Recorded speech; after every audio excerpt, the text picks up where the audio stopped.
O Brasil deu certo. Sim, longe das discussões político-ideológicas de nós contra eles, e também de conceitos ultrapassados de direita e esquerda, e até mesmo das guerras virtuais baseadas em fake news, o Brasil deu certo.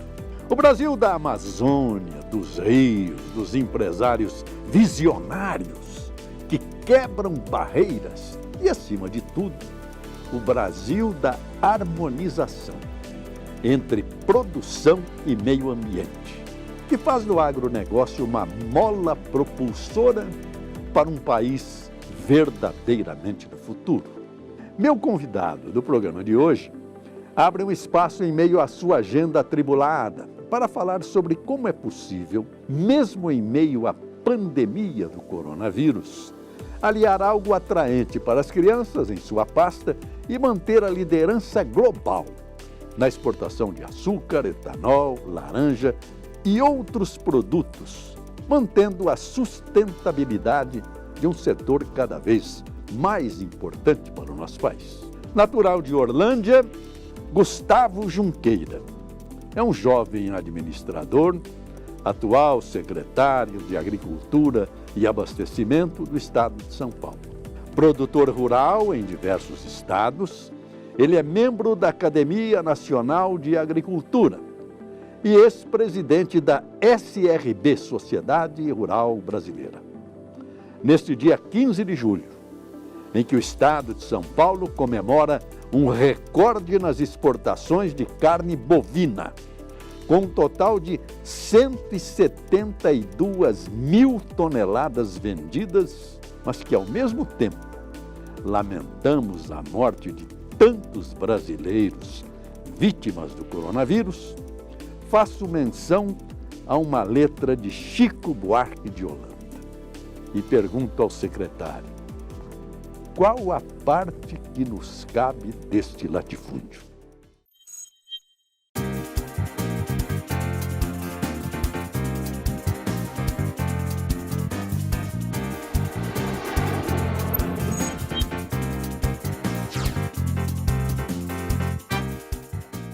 Senhores internautas e telespectadores, estamos de volta com o programa Vamos Falar do Brasil, dentro dessa crise trágica que o mundo está vivendo.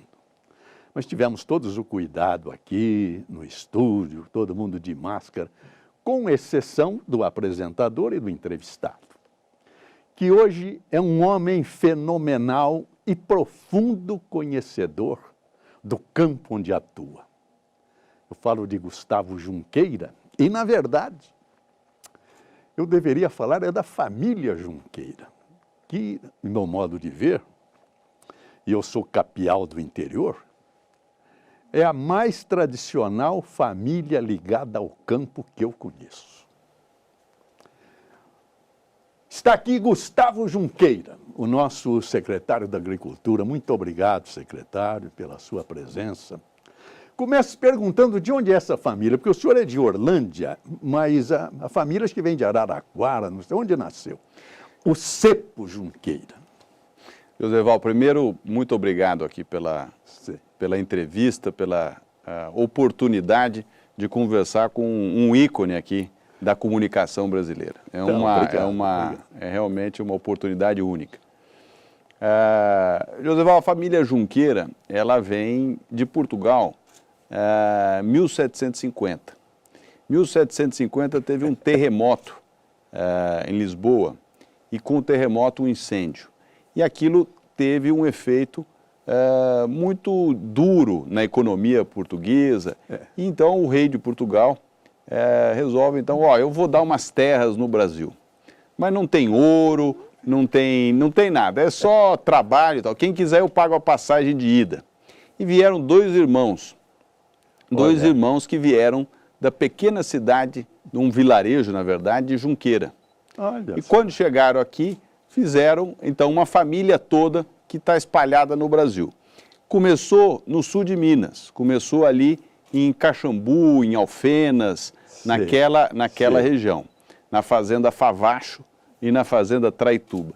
E desses dois irmãos saíram todos. E uma parte da família veio para o interior de São Paulo. Sim. E foi entrando pelo interior e chegou aí a Orlândia, chegou a... Já ficou na divisa com Minas. Ficou ali, exatamente. E aí nós ficamos na Fazenda Invernada.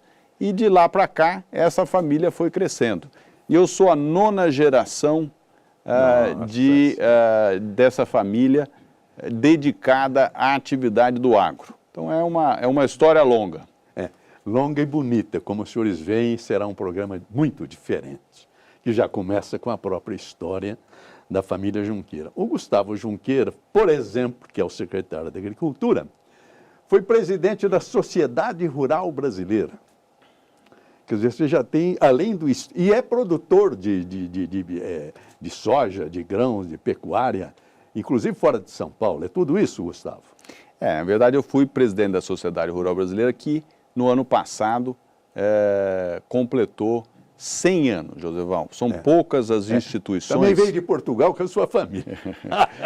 Logo depois da Primeira Guerra, o Brasil, então, forma a Sociedade Rural Brasileira já com o conceito moderno de agronegócio, porque foi fundada pela família Mesquita do Estadão, foi fundada pelos industriais aqui de São Paulo e os cafeicultores. Para quê? Para que houvesse um fórum, um ambiente de discussão do Brasil. E vamos falar do Brasil, é muito apropriado para esse ambiente. E eu nasci na fazenda, nasci debaixo de uma moenda de cana-de-açúcar, né? Minha família sempre foi ligada à cana-de-açúcar, temos propriedades aqui em São Paulo, na região aí da Alta Mogiana, temos também propriedades em Minas Gerais, no Triângulo, e no sul do Pará. Então, seja aqui a parte de cultura de São Paulo, seja a parte do Cerrado de Minas, e na região amazônica, com tanto debate, nós estamos lá desde o final da década de 60, trabalhando nessa região amazônica. Então é um trabalho muito bonito aí da família ao longo desses anos todos. Aí. Muito bem, feita essa apresentação, os senhores vão ver, os senhores que são agricultores, pequenos produtores ou grandes produtores, como será útil essa entrevista para os senhores. Que ele já falou desse briefing histórico do século XVIII, mas a jornalista que já me atendeu, a Fernanda, que é assessora de imprensa do secretário Gustavo Junqueira, já me falou que há uma tremenda modernização desta Secretaria de Agricultura. E nós vamos começar com essa história de uma exposição internacional que o Gustavo pretende implantar aqui no Brasil para trazer os estrangeiros para ver o que é isso aqui. É isso, Gustavo? Isso mesmo, Joseval. Na verdade, é uma iniciativa conjunta do governador João Dória, que me deu a honra aí de servir como secretário. Você nunca foi político? Nunca fui político. Eu estou servindo ao Estado. Eu sempre digo que eu não sou político. Estou servindo ao Estado. Ao meu lado, Gustavo Diniz Junqueira, que é o secretário de Agricultura e Abastecimento. Todo esse programa, Gustavo, como nós pensamos, será realizado com o apoio do setor privado. Quais as vantagens e qual o resultado que nós podemos esperar dessa feira do agro voltado para a exportação? É uma feira única, é a primeira vez que nós vamos realizar uma feira desse porte na cidade de São Paulo, que é o grande hub do agro brasileiro e do agro da América Latina. E nesse encontro teremos todos os players, tanto do Brasil quanto internacionais. Uma promoção das exportações, mas também uma união de todos os players para discutir o agro brasileiro, para discutir a presença do Brasil no comércio mundial de alimentos, biocombustíveis, fibras e tudo mais que nós conseguimos produzir aqui no Brasil com competência e excelência. E o grande foco no mercado dos compradores internacionais. A homenageada será a China, o maior parceiro comercial de São Paulo e do Brasil. Traremos os grandes importadores da China, como também do Oriente Médio, da África, da Europa, dos Estados Unidos, da Oceania e, obviamente, da América Latina. É o agro brasileiro, em São Paulo, prioridade na geração de desenvolvimento e na geração de novos empregos. E foi uma oportunidade muito importante. A Secretaria da Agricultura é a mais antiga secretaria do governo do Estado de São Paulo. Vem de 1892, e era uma secretaria de desenvolvimento econômico do Estado de São Paulo. Ela que era responsável pelas obras, todas as iniciativas de colonização, abertura realmente do nosso Estado. Então é uma honra poder representar esse setor e essa secretaria como tem feito aqui.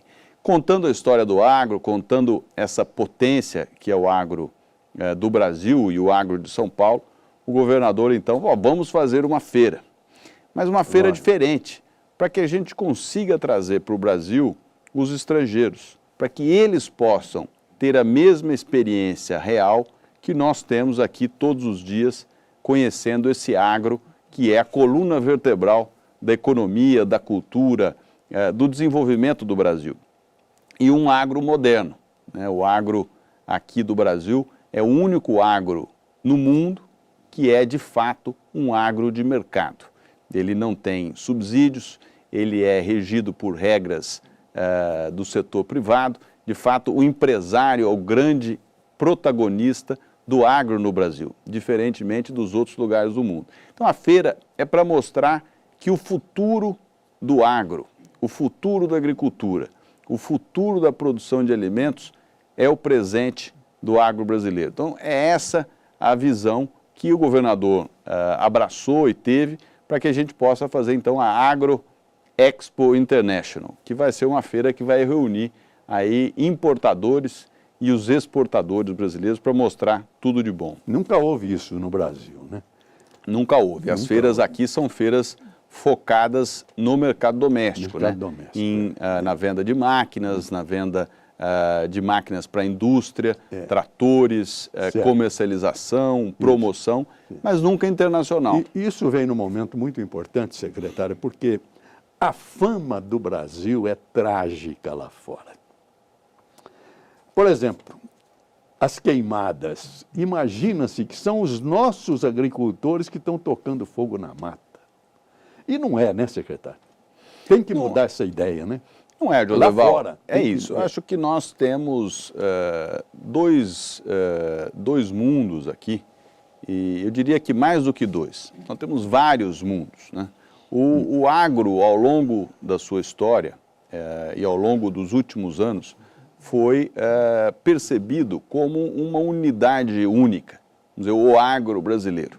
E, na verdade, se nós olharmos isso com lupa, nós veremos que o agro, se tem algo que ele é heterogêneo.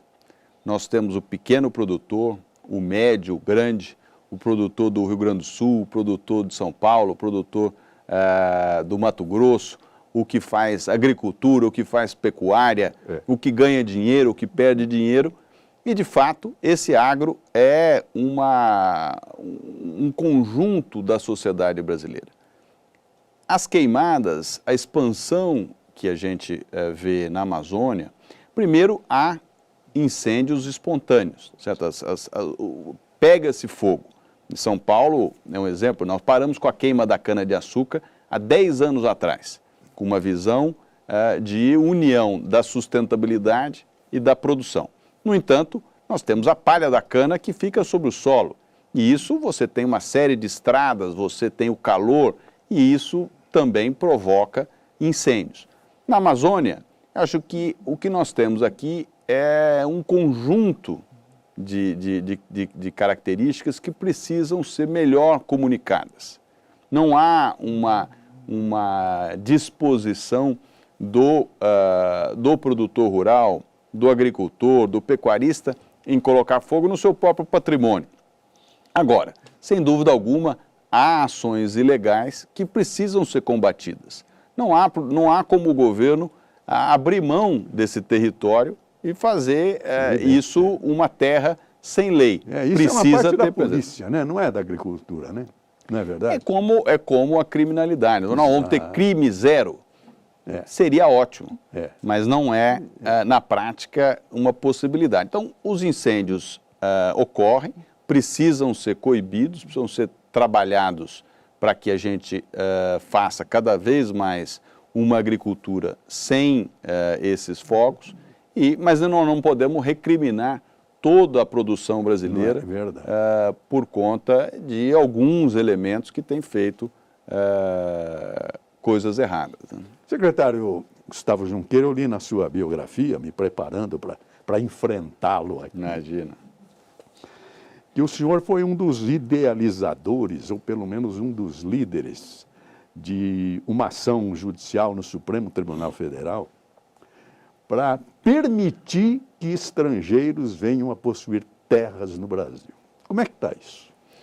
Essa é uma ação antiga, né, Joseval? O Brasil sempre permitiu.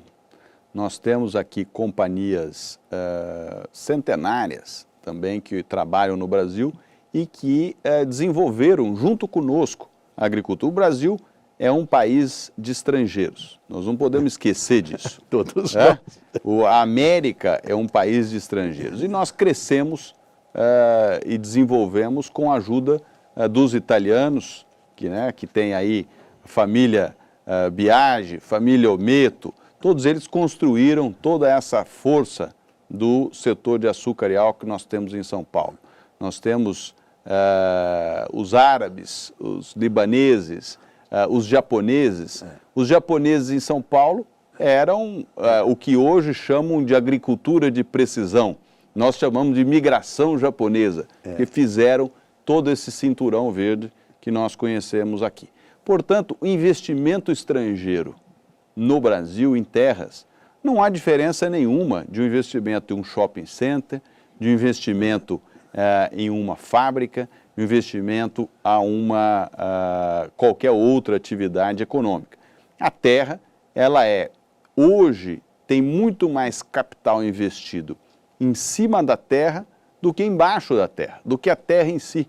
Certo? Há um investimento muito grande. E o Brasil tem um universo para ser explorado. E nós precisamos de capital. E esse capital não faz nenhum sentido nós bloquearmos capital. Ninguém vai levar a terra daqui.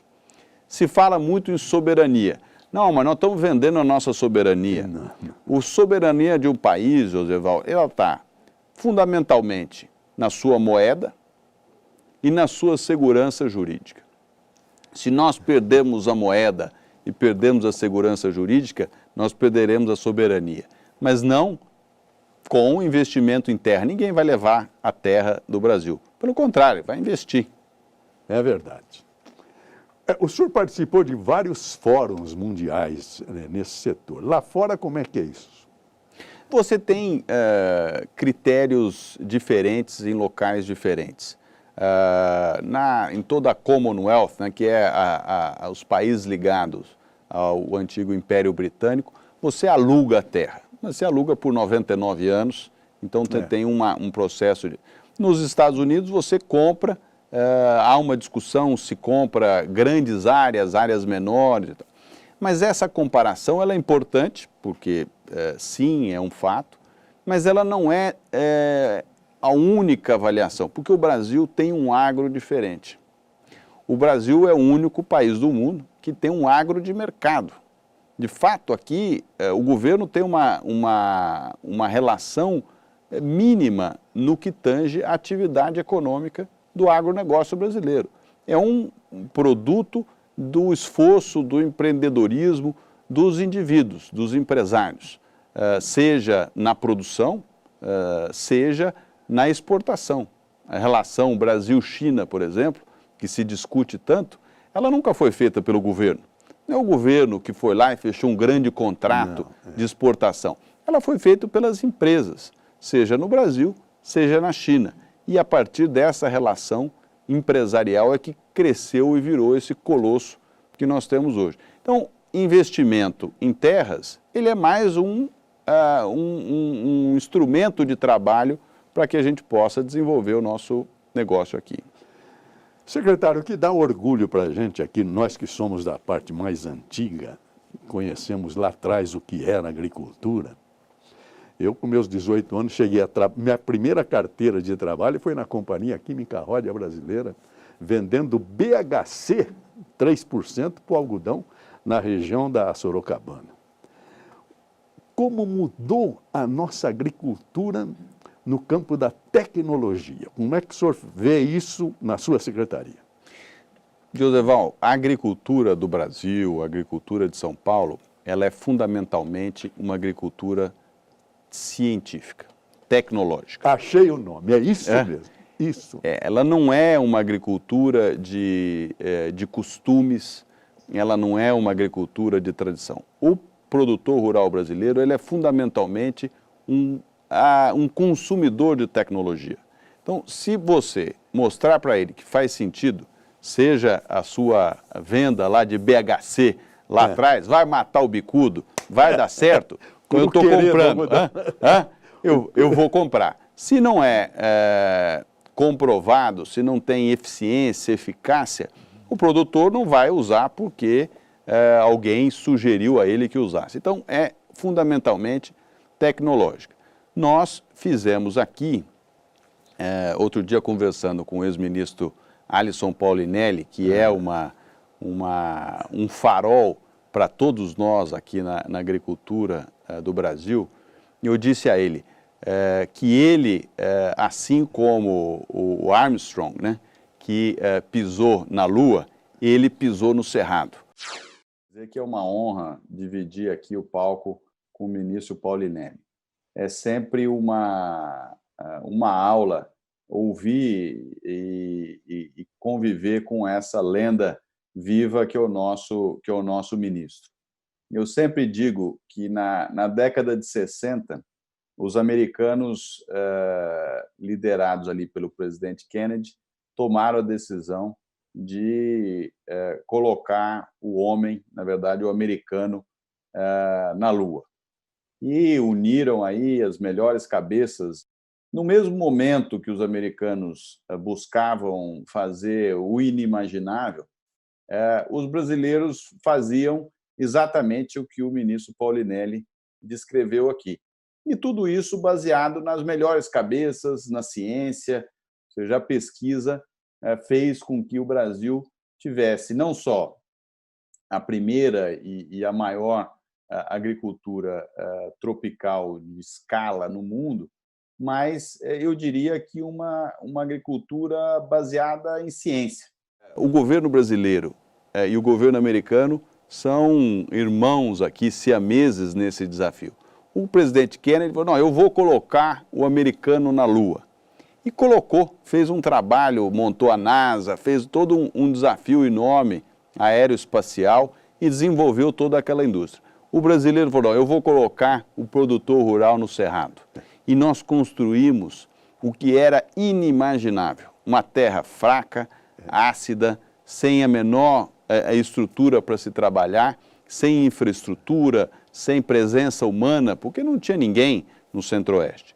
De repente, a gente consegue transformar o Brasil de um grande importador de alimentos para uma potência, o maior exportador de alimentos do mundo. E isso em 40 anos. Então, a transformação, ela não foi feita única, exclusivamente, ou pelo governo.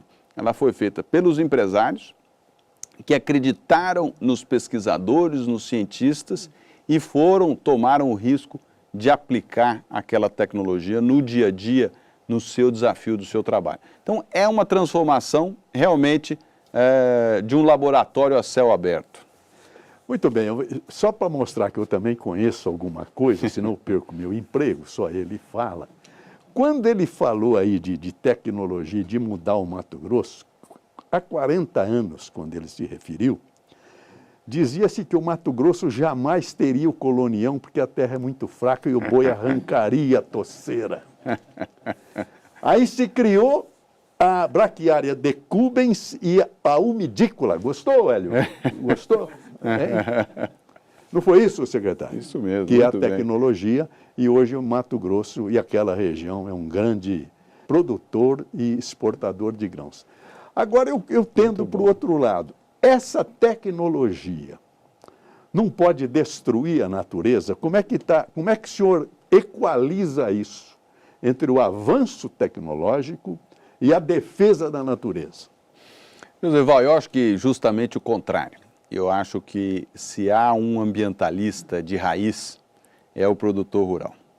Eu cresci menino, meu avô sempre e meu pai, com uma preocupação enorme de proteger as minas d'água. Não, aqui você precisa cuidar, você precisa fazer toda uma mata em volta, precisa cuidar para o gado não pisar, Porque se a fazenda não tinha água, uma fazenda de produção de gado, né, de pecuária, você não tinha nada, porque não tinha como sobreviver. Então, a visão do consórcio, ou seja, da vida entre a natureza e a produção agropecuária, ela anda em conjunto.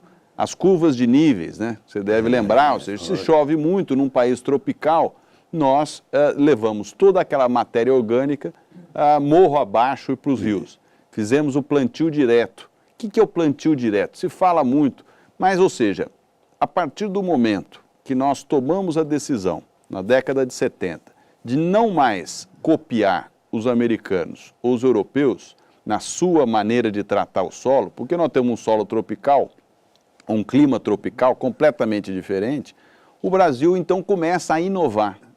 O que não existe em quase nenhuma área da economia brasileira.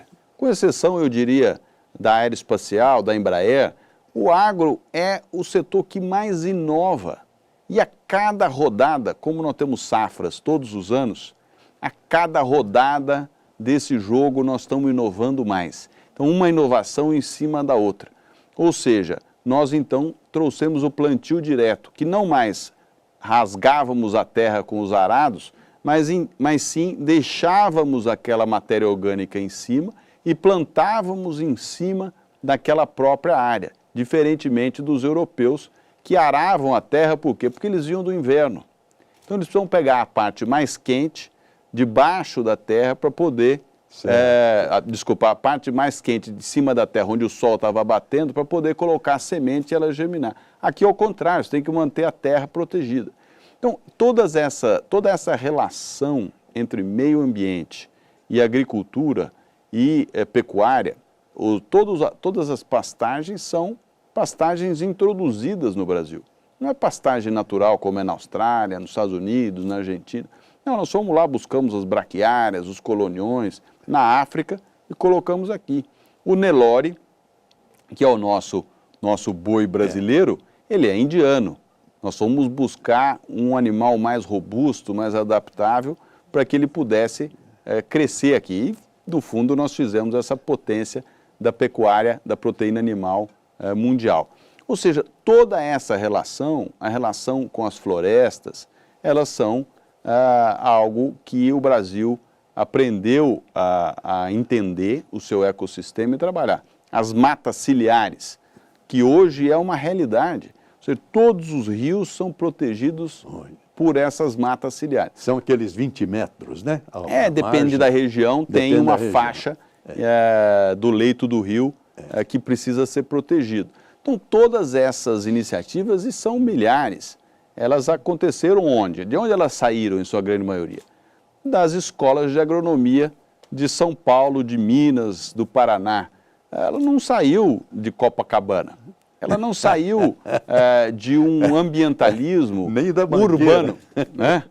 Então, eu acho que o ambientalismo, Joseval, ele, da década de 80 para cá, ele teve um papel fundamental no mundo, muito importante, de conscientização da população mundial de que é muito importante a convivência, a preservação da natureza. Fez um papel, acredito que hoje há uma conscientização global dessa questão. Agora, nós saímos do momento do ambientalismo de conscientização para o ambientalismo operacional, que eu chamo do ambientalismo de botina. O que é isso? Quem vai plantar árvore? Quem vai cuidar daquela mina d'água? Quem vai matar formiga para não comer o que foi plantado? Quem vai proteger dos próprios incêndios? É o produtor rural, é quem está na operação. Você não consegue fazer essa proteção à distância. Agora, nós precisamos trabalhar para que essa atividade seja tão remunerada quanto plantar soja, quanto criar gado, quanto produzir algodão, porque essa faz parte da agricultura moderna. Secretário, o São Paulo é conhecido como a capital industrial do nosso país, e não agrícola. Eu queria que o senhor falasse agora da safra. Eu vejo São Paulo como um estado, como um grande canavial hoje. O etanol veio e é cana para todo lado. Como é que está essa produção de grãos e a produção agrícola em nosso estado? Pois é, Val, acho que São Paulo, sem dúvida alguma, é o berço hoje da cana-de-açúcar. Graças, aliás, falando de Brasil, a uma primeira onda liberal que veio com o presidente Collor. O senhor deve lembrar bem, 1990, o presidente Collor privatiza o agro brasileiro. Como? Ele manda fechar o Instituto Brasileiro do Café, o IBC, ele manda fechar o Instituto de Açúcar e Álcool e manda fechar a Cetrim, que era a Central de Importação de Trigo. E isso faz com que se desperte o instinto empresarial no agro brasileiro. Cana-de-açúcar era algo direcionado pelo governo para o Nordeste. Por causa do Instituto do Álcool. Por conta do Instituto do Álcool e de todos os arranjos políticos que havia à época. Hoje, São Paulo, de fato, é uma potência. 50% do que é produzido de cana-de-açúcar no Brasil é produzido em São Paulo. 50% do PIB agropecuário do estado de São Paulo é cana-de-açúcar. Então, você tem razão. De fato, nós temos um poder. Mas também temos laranja. 70% de toda a laranja que é consumida no mundo é produzida em São Paulo. Nós temos o amendoim. 90% de todo o amendoim produzido no Brasil é produzido em São Paulo. Batata doce, grande parte da produção de batata doce na região de Presidente Prudente.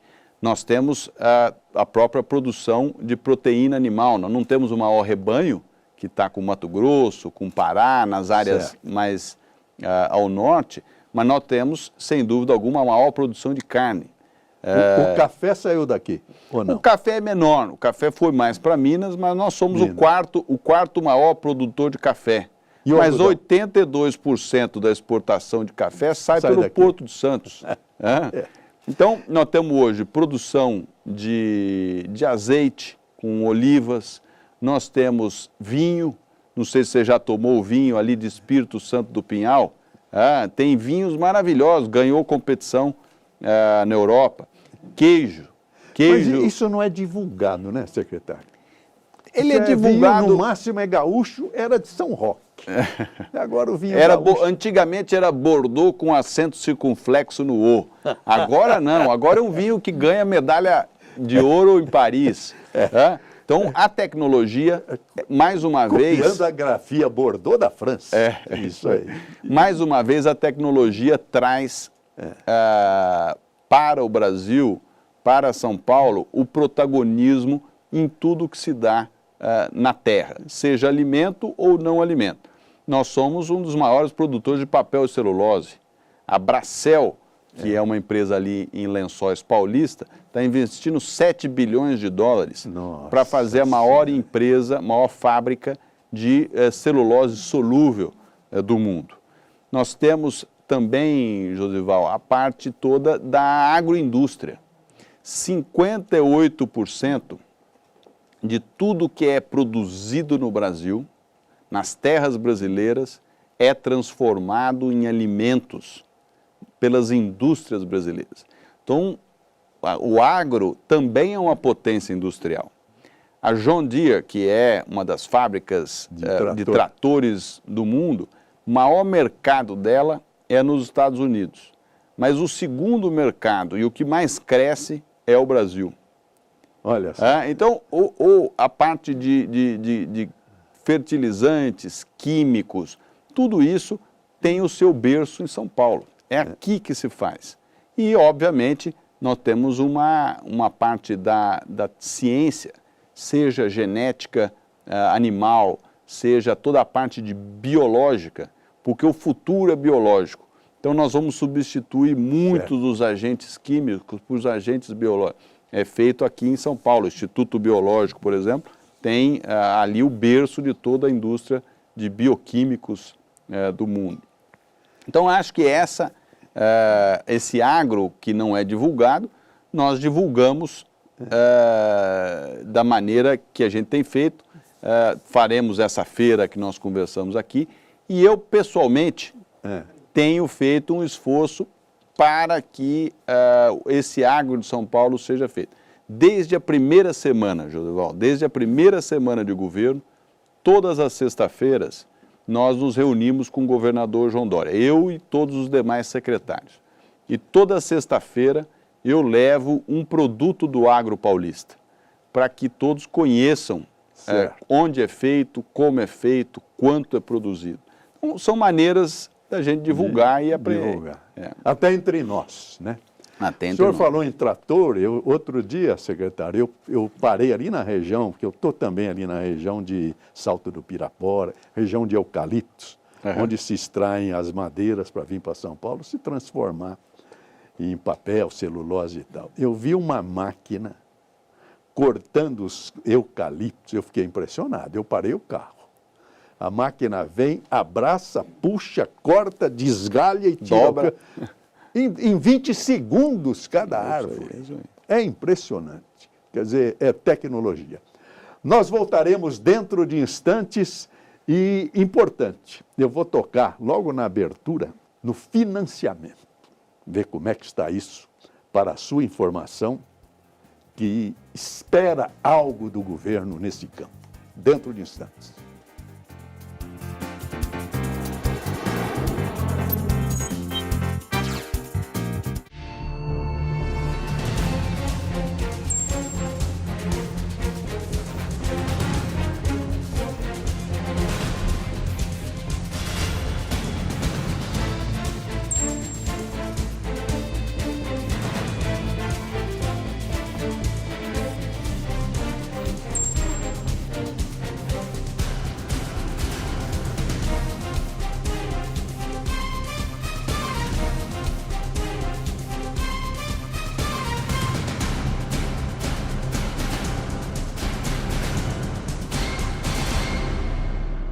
Senhores internautas, estou aqui saudando a todos os internautas e telespectadores para divulgar o nosso programa Vamos Falar do Brasil, que tem o projeto de mostrar o que é o nosso país. Primeira frase que eu usei vale até hoje: o que apodreceu no Brasil foi a República. A nação continua incólume, intacta. Nossos artistas, nossos industriais, nossos agricultores, nossas mulheres, todos constroem essa nação com orgulho e com grandeza. E com um detalhe curioso, todos os grandes nomes que aqui vieram para enriquecer o nosso programa citam uma frase impressionante: as empresas são as pessoas. Mais do que o produto, as empresas são as pessoas e se valorizam as pessoas. Por isso que eu vou mostrar para os senhores como para nós também o programa são as pessoas. Eu vou citar as pessoas que já vieram. Veja bem, começou com o governador João Dória. Deixou o palácio do governo e veio aqui para abrir o programa Vamos Falar do Brasil. José, você tem razão. Educação e saúde são duas prioridades tão óbvias que devem fazer parte das prioridades de qualquer governo, estadual, municipal e federal. E acho que ele sabe o que está falando. Na sequência veio o Dr. Luiz Henrique Mandetta. Europeu, eles todos são sistemas já de muitos anos, e o Brasil, na primeira infância, vamos dizer assim, no sistema de saúde. Esse ano o SUS faz 31 anos. Quer dizer, se fosse uma pessoa, seria um adulto jovem. Também veio o ex-ministro, que eu considero ministro da Agricultura, Roberto Rodrigues, que vai nos dar um show da história da vida e da natureza. Daqui a pouco vão ter colhedeiras andando na roça, colhendo 3, 4 colhedeiras manejadas por um único operador no escritório, via satélite.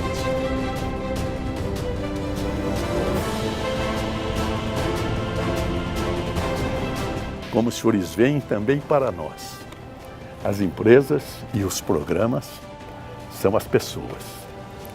Vamos falar do Brasil.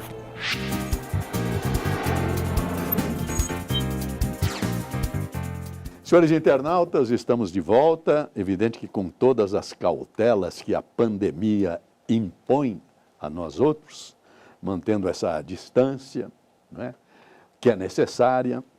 Mas os senhores veem que é um programa bonito dentro do que nós temos visto, que é só desgraça, violência, Covid-19, bala perdida, nada disso. Vamos falar do Brasil, da agricultura brasileira. Queria falar de financiamento, secretário. Como é que está isso, principalmente para o pequeno produtor brasileiro? Eval, o financiamento talvez seja o último bastião desse desenvolvimento do agro, para que ele seja plenamente um agro de mercado. Nós temos o Plano Safra, né? A ministra Tereza Cristina anunciou há algumas semanas o Plano Safra, um volume de dinheiro maior do que o ano passado, mesmo com a pandemia, e portanto, mostra que o governo federal, os governos têm uma preocupação com o agro e respeitam essa, que é, sem dúvida alguma, a maior atividade, o maior negócio do Brasil é o agronegócio. No entanto, há necessidade de sofisticação, de modificação, de modernização. O que eu estou dizendo? O Plano Safra, ele é um direcionamento de financiamento a taxas pré-determinadas que precisam ser repassadas pelos bancos comerciais. No entanto, ele é uma estrutura de um ano apenas. O produtor rural pega o dinheiro agora, nesse ano, nessa época, para plantar agora em outubro, né? A hora que a chuva começa a voltar, certo, a terra tem mais umidade, certo, você começa o plantio para colher ele no ano que vem, em fevereiro, março, comercializar a sua safra, seja no mercado doméstico, seja na exportação, e aí ele paga aquele empréstimo, certo, que ele tomou com o resultado que ele fez. Ou seja, um processo de 12 meses, você toma o dinheiro e paga. Ou seja, nós financiamos uma motocicleta em 60 meses. Nós financiamos geladeira em sei lá quantos meses. Não dá para o produtor rural ter que fazer essa movimentação há 12 meses. Nós precisamos pensar num plano safra, num plano de financiamento que leve em consideração mais de um ano. Porque nós temos Mas isso risco. a nível nacional. O senhor já está querendo ser ministro, é isso? Não, eu estou dando a minha opinião aqui sobre quais são os pontos que há muitos anos eu tenho disso. Outra questão importante é seguro rural. E cooperativa. Cooperativa, sem dúvida alguma. Cooperativas são, e aqui faço uma referência direta ao meu amigo e ex-ministro Roberto Rodrigues, que foi o seu entrevistado aqui numa outra oportunidade, que o Brasil deve muito ao ministro Roberto Rodrigues pelo tipo de cooperativismo que nós implantamos no Brasil, que é o cooperativismo capitalista, que promove o produtor rural a ser um empresário e não o escraviza a ser um servente das estruturas estatais. Então, o Brasil, o produtor rural, depende muito pouco do governo. E cada vez mais, agora com essa redução de taxa de juros, ele será ainda mais independente. Então, acho que essa é, sem dúvida alguma, um caminho que nós vamos melhorar e avançar na sofisticação desse produtor rural para que ele possa, sem dúvida alguma, crescer com taxa de juros mais alta. Porque não há agricultura com custo de capital alto, Joseval. E o Covid, que nós falamos alguma vez, ele tem influenciado ou prejudicado a nossa agricultura? Quer dizer, lá fora, nos produtos exportados, há uma fiscalização em razão da evolução dessa pandemia a partir do abacaxi brasileiro, essas coisas que eles falam lá fora? Joseval, acho que desde o início da pandemia, observando o que aconteceu no mundo, em países desenvolvidos como a Itália, como os Estados Unidos, onde nós vimos essa correria para os supermercados e, infelizmente, a gente viu falta de produtos nas prateleiras desse país. No Brasil, isso não aconteceu. Por que não aconteceu? Primeiro, porque houve sensibilidade dos nossos governantes, e aqui eu ressalto a sensibilidade do governador João Dória em São Paulo, de classificar o agronegócio como essencial. O agro é uma atividade econômica e uma atividade operacional que não pode parar. Porque se você perde a safra desse ano, você não recupera mais. E a cadeia é uma cadeia muito longa. Então ele foi mantido em operação. No entanto, quando a gente observa o índice de contaminação nas populações agro, nas empresas do agro, nos produtos, ela foi mínima. Ela quase não aconteceu. Por quê? Porque houve, desde o início, a observação dos protocolos. Os protocolos definidos entre o setor privado e o governo do Estado, aqui no nosso caso, foram muito bem observados, fizemos inovações, modificações às regras estabelecidas anteriormente. Para quê? Para que não houvesse risco de contaminação. Um controle muito rígido dos frigoríficos, um controle muito rígido das fábricas e das propriedades rurais. Então, de fato, o que afetou o agro paulista foram os efeitos colaterais da vida da sociedade urbana. Um exemplo, as flores. Foi impactado muito diretamente, com muita veemência. Por quê? Porque uma indústria de alta tecnologia, de alto volume, essa indústria então não teve mais os casamentos, as formaturas, os eventos para vender as suas flores cortadas. Isso afetou, sem dúvida alguma, foi o único setor, né, que sofreu mais. Há outros setores, São Paulo um pouco menos, mas na questão do algodão, nós falamos aqui um pouco antes, com as lojas de vestuários fechadas do mundo, tá certo. O algodão, então, tá certo. As tecelagens foram fechadas e o produtor de algodão, que teve uma safra espetacular, hein? Colheu um algodão maravilhoso esse ano. Certo. Não tem o mesmo preço, não tem o mesmo destino, né, o mesmo comprador. Vai voltar, o mercado vai voltar, mas precisa ter capacidade financeira de aguentar. O próprio etanol que nós falamos, ele teve um duplo choque, né? Ele teve, no mesmo momento que chega a pandemia e diminui o volume de consumo de combustíveis, porque as pessoas ficam em casa, também teve o choque do petróleo. O preço do petróleo veio a valores negativos nos Estados Unidos por um problema de estocagem.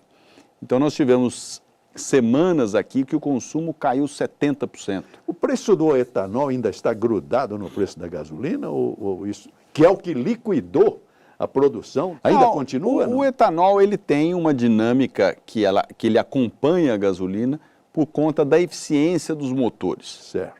O motor a etanol ele tem um rendimento menor. Portanto, o preço da gasolina ele oscila por mercado e, por consequência, o preço do etanol oscila dada Mas é uma questão de mercado, uma não questão de governo. De mercado, não de governo. Então ele tem essa particular. Já voltou, melhorou, ainda tem uma perda aí de 25% a 30% em volume. Os preços do petróleo voltaram para $45 o barril, o que isso faz com que o etanol seja competitivo. As empresas competitivas de produção de etanol de cana-de-açúcar, Joseval, operam aí num custo equivalente de $32, $30 o barril de petróleo. Então, a 45 dá uma margem boa. Com esse câmbio mais forte, então a importação de gasolina ela fica... Então, acho que estamos competitivos. Já que estamos no plano internacional, logo no começo do governo Dória, o senhor acho que acompanhou, foram para a China, para a Europa, para a Alemanha, para o Japão. O senhor acompanhou. O que se extraiu de lá para a nossa agricultura? Acho que, primeiro, um interesse enorme. Acho que o Brasil é, sem dúvida alguma, reconhecido hoje como uma potência na produção e na segurança alimentar do mundo. Se nós olharmos, Joseval, a produção de milho, por exemplo, a produção de milho nos Estados Unidos, ela se mantém a mesma produção por muito tempo. Por quê? Porque não há muita área de expansão. Não há para onde seguir, não há mais áreas, não há mais água, a estrutura... O que acontece? No momento que a China entra no mercado, quem ocupa esse espaço é o Brasil. Então o Brasil hoje tem sua potência porque a China, de fato, nos trouxe esse mercado. Então, a conversa na China foi muito boa, com interesse em investimento em infraestrutura atrelada ao agro, né, porque é aí que eles têm muito interesse. Eu coloquei muito para eles lá que os chineses precisam subir a Serra do Mar. Não dá para ficar só como comerciante. Os Você precisa investir. Fizeram isso e foi. É isso, e os americanos, os europeus, né? Nós temos aí uma infraestrutura dos estrangeiros bem fundamentada aqui. Os japoneses, nós, assim como os chineses, falamos de etanol, muito em função de saúde, porque São Paulo tem o céu limpo, hoje está mais nublado, mas nós conseguimos aqui ver o céu azul na maioria dos dias ensolarados do ano. Na China é ensolarado, mas você não vê o céu azul. Na Índia também não. Por que poluição? Porque há uma poluição muito grande. E o etanol nos veículos aqui diminuiu a quantidade de partículas no ar, e isso fez com que nós tivéssemos aqui uma relação transporte, consumo de combustível muito melhor do que existe no resto do mundo. E foi isso que nós vendemos para os chineses. E eles até têm uma intenção de aumentar o consumo de etanol, mas retroagiram nesse ano de pandemia. Tomara que eles voltem a consumir.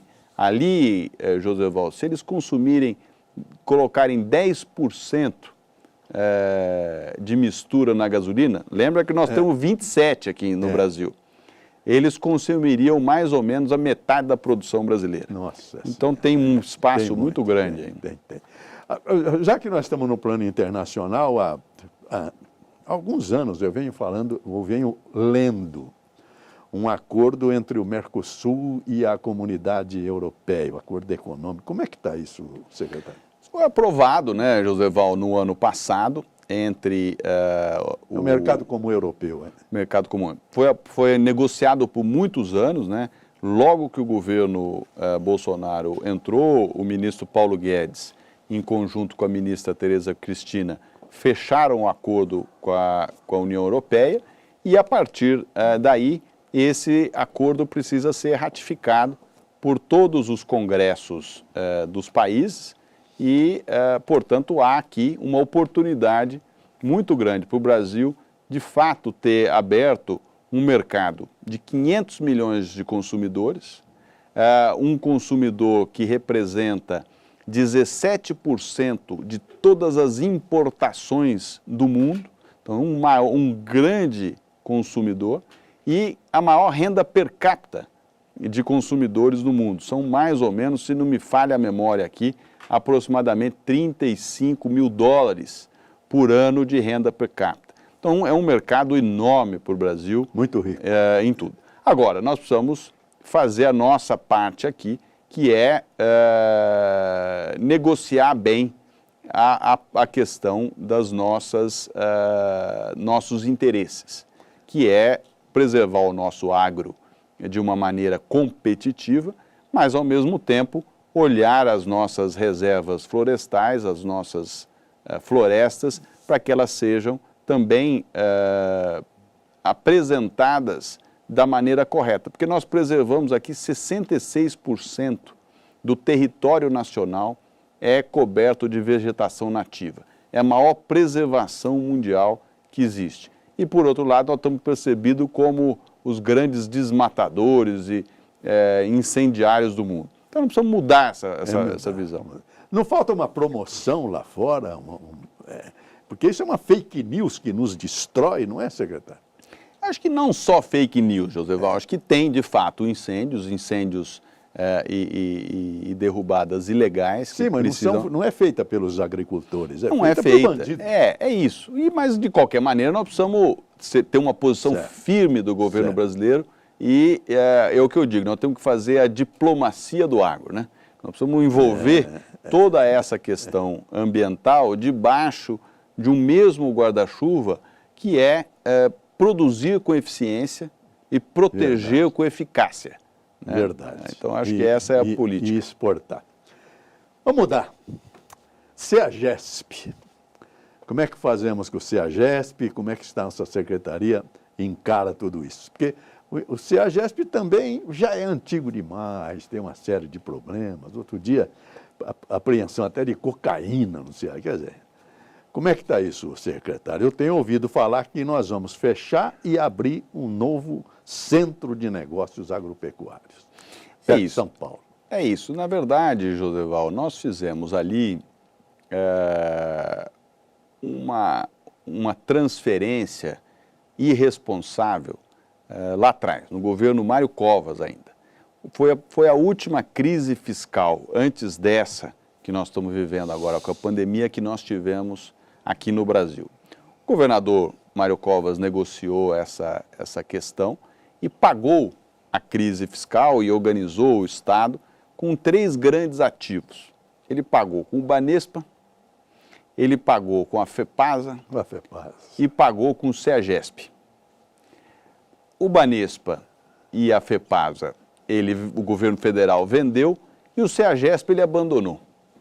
Ou seja, uma atividade que ela é local passou a ter um acionista federal muito distante das necessidades e realidades que precisam ser feitas. Isso já faz muitos anos, né?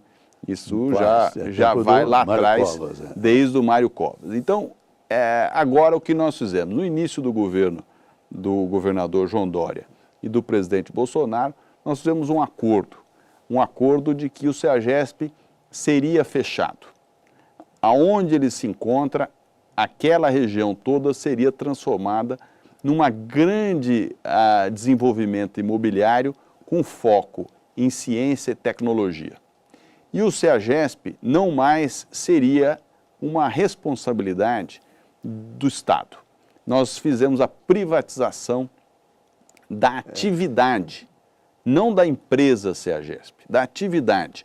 Ou seja, nós abrimos a atividade para que o setor privado viesse e investisse em novos entrepostos modernos e entrepostos localizados fora do centro. Certo. Que ele estivesse ou no Rodoanel ou nas principais artérias que ligam o campo à cidade. Certo. E aí o governador abriu e deu acesso. Mas seria díspar, quer dizer, seriam vários CEAGESP na beira da Bandeirantes, da Anhanguera, da Castelo, ou é um só?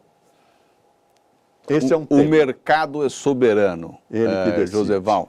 Quem somos nós, o Estado, que é uma máquina letárgica, jurássica, lenta, e que tudo que nós fazemos no Estado é escrito em pedra, ou seja, você tem uma lei, você tem um decreto. Então, a visão é, não cabe ao Estado gerenciar o que cabe ao Estado é fazer política de abastecimento. O que nós abrimos mão no momento que o governador Mário Covas entrega ao CEAGESP. Então, nós estamos reconstruindo a política de abastecimento, mas a atividade empresarial cabe ao empresário. Então, nós transferimos isso. O governo federal mudou agora toda a administração do CEAGESP, um conselho novo de administração com pessoas do setor privado, do setor financeiro, do setor de logística. Para quê? Para que ele possa fechar o CEAGESP e então esses outros entrepostos, ou esse entreposto, possa surgir um novo, o limpo, o moderno, o com rastreabilidade, focando no pequeno produtor, um ambiente limpo, sadio, para que a gente possa, sem dúvida alguma, privilegiar o agro de São Paulo e do Brasil. Aqui. Mas, secretário, não há uma separação muito grande nessa visão entre o poder público e a iniciativa privada? Porque precisa uma liderança para reunir esse pessoal e construir um CEAGESP privado. Mas eu acho que as lideranças estão aí, tem vários interessados. Você falou um pouco das nossas viagens internacionais e eu visitei os grandes mercados no Japão. O Japão mudou o mercado dele de local histórico para uma área fora da cidade, por empresários. Os empresários internacionais têm interesse, porque essa é uma área de desenvolvimento imobiliário, que pode ser grande. Eu tive agora, essa semana, passei na Bandeirantes, tem um novo centro de distribuição ali do Leroy Merlin, um negócio enorme, exatamente como nós imaginamos que poderia ser feito para fins de entreposto de alimentos. E assim por diante, vários lugares do mundo têm feito. Acho que a liderança já está entre os próprios empresários que trabalham no CEAGESP. Acho que esse, sem dúvida alguma, não será um problema. Senhores internautas, este homem acabou de falar da FEPASA. Na verdade, a extinção da FEPASA, a ferrovia nossa hoje está na mão de particulares, só transporta carga, não tem mais passageiro. Esse homem, eu estudei a vida dele, ele conhece muito de ferrovia. Participou de uma empresa chamada Rumo, que é uma das maiores empresas da América Latina. Só que não tem informação na internet sobre essa empresa. Então eu vou aproveitar e falar de ferrovia. Como é que o senhor... Porque nós tivemos aqui uma entrevista com o prefeito de Bebedouro que sonha reconstruir a ferrovia também para passageiros. É a área do transporte, secretário. Mas eu sei que o senhor conhece e gostaria de ouvi-lo. Joseval, eu acho que aqui eu tenho que fazer uma corrigenda? Não, fazer um destaque para a Rumo. Você falou muito bem, eu fui do Conselho de Administração da Rumo, uma empresa que foi idealizada e transformada pelo grande empresário do agro, que é o Rubens Ometo Silveira Melo, né, o Binho, e transformou essa companhia em poucos anos em a joia da coroa do agronegócio brasileiro. É onde grande parte, se não o futuro todo da exportação de soja, passa.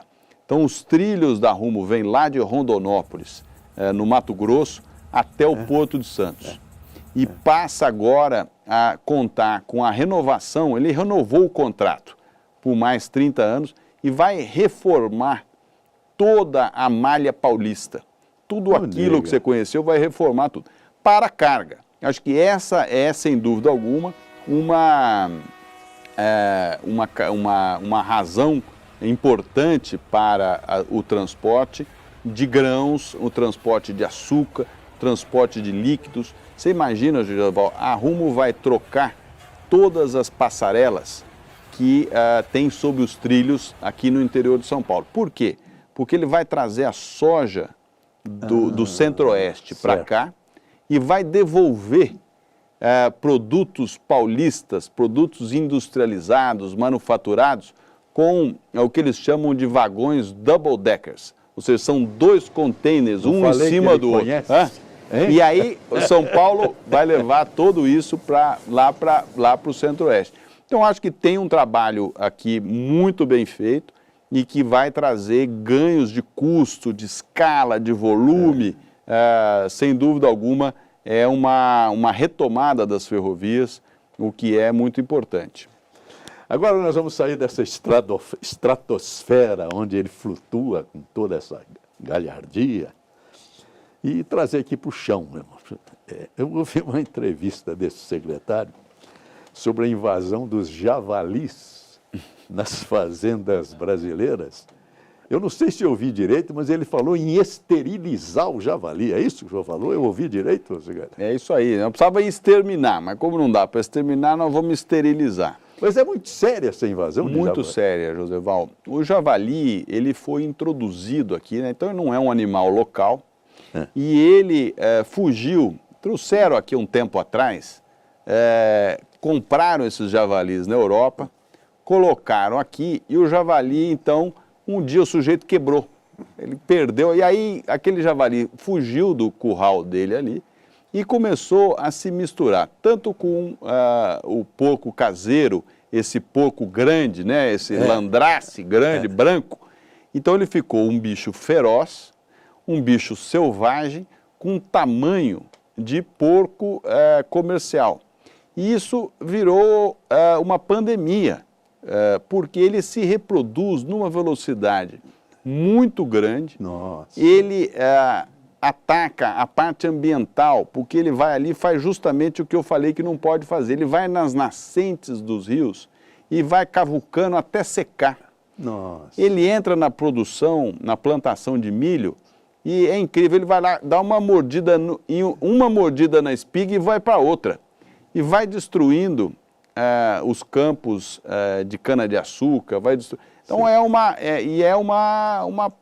coisa enorme. Começou e hoje já ocupa São Paulo, Minas Gerais, Goiás, Mato Grosso do Sul, Paraná. Nossa. E está entrando e está destruindo. E nós precisamos, de fato, fazer essa parada. Não é simples, não é apenas, Joseval, não, vamos liberar a caça. Porque o que acontece, e a gente tem tentado atuar e repreender. O sujeito, quando você libera a caça, você cria o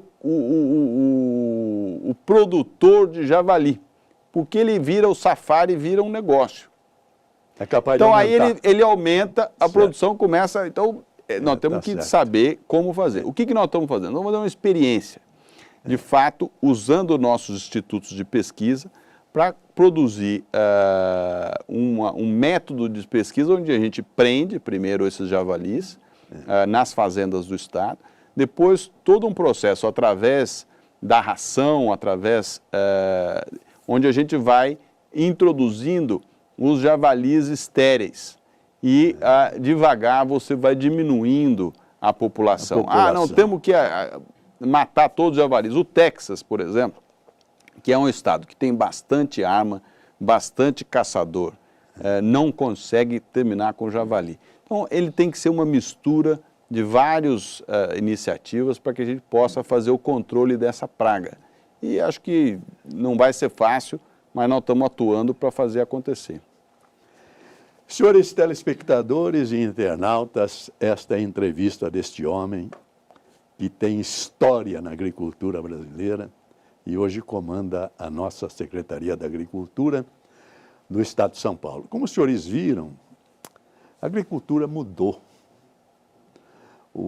E mudou para melhor. Hoje nós temos produtos extraordinários. No meu tempo de criança, não existia caqui, não existia kiwi, muita coisa, tudo mudou. E para melhor, graças à tecnologia. O que não mudou, com a graça do Senhor, foi o amor do homem à terra. Por isso que nós exaltamos os nossos produtores e atestamos que eles defendem a sua propriedade e a sua natureza. Isso ficou no campo da arte. Por isso que Milton Nascimento e Chico Buarque criaram a música, o poema Cio da Terra. Debulhar o trigo, recolher cada bago do trigo, forjar no trigo o milagre do pão e se fartar do pão.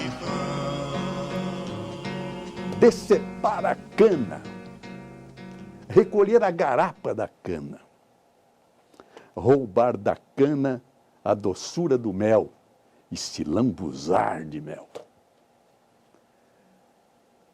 Afagar a terra, e aí que está a coisa linda do amor do homem à terra, à natureza. Afagar a terra, conhecer os desejos da terra. Cio da terra, a propícia estação e fecundar o chão.